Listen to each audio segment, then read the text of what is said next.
Witnessing wild parties with lots of drugs and alcohol is Sharon Harris's earliest memory. Her mom was an addict.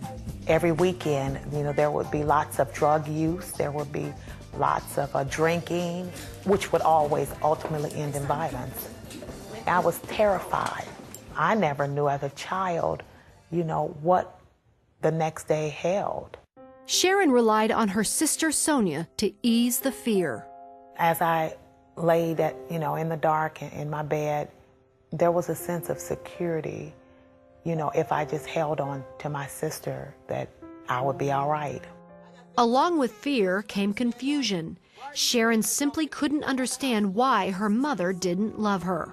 I know you want to stand here and talk about what you did at school and all of those kind of things. I don't have that kind of time, Sharon.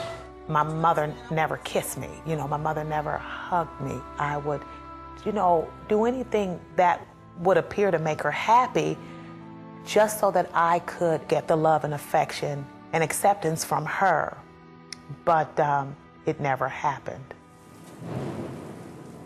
As she grew older, her fear of drugs and what they had done to her family turned into curiosity. I can remember as early as 10 years old, I experimented with marijuana. When her mother found out, she gave her more. So Sharon and her mom started getting high together. She would cry, I would cry. We were able to connect or communicate in a way that we never did. Then Sharon was raped by a neighbor. Assuming it was yet another normal part of life, Sharon continued to sleep with the man who was 20 years old. Sharon was 11. It wasn't long before she was pregnant and gave birth to a boy. Social services quickly removed the child from her care. It was extremely, extremely difficult. I had no reason to live. That's how I felt. I felt that I had no reason to live, because the only thing that I felt that loved me was this baby. At 14, Sharon left home and moved in with other drug addicts and was soon pregnant again. This time, she moved in with the baby's father, who was twice her age and abusive. He beat her regularly for years, until one day he almost killed her. She knew she had to leave. Another drug addict took Sharon and her daughter in. His house was also full of violence. They would be fighting over the gun, and I'm sitting there, my daughter, at any time it could have just went off and killed me, killed her. Sharon knew her life was a mess, but did not know how to change. I lived every day of my life in a state of hopelessness. I never thought at this point anything good could come out of my life. One night, Sharon got a phone call from her sister Sonia, who had moved to Milwaukee and had become a Christian. She wanted Sharon to come and live with her. In my heart, I always knew that my sister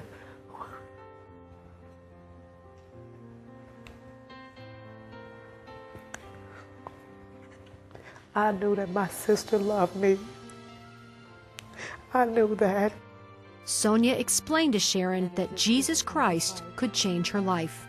I thought, maybe God does love me. Maybe there is hope for me. Maybe, just maybe, something good, may happen in my life. So I just said, God, if you can take the depths of my pain, if you can make anything good out of my life, God, I said, here I am. And I totally, totally surrendered my life to the Lord at that point. Sharon took her daughter and left, but had nowhere to go. I said, God, just help me. I didn't have a fancy prayer, but I just said, please help me. A lady came out of her apartment, and she said that the Lord woke her up and told her that there was a young girl and a baby and to bring us in. And when this happened, I knew God was real. I knew at that point that God was truly real. The woman helped Sharon connect with the women's shelter. The staff helped her gain custody of her first child and provided transportation to Milwaukee. At 17 years old, Sharon and her children moved in with her sister and left a life of drugs and alcohol behind. For me, I didn't have the 12 steps. I didn't have any treatment. I had the Word of God. I was in an environment that was conducive to my spiritual growth and maturity.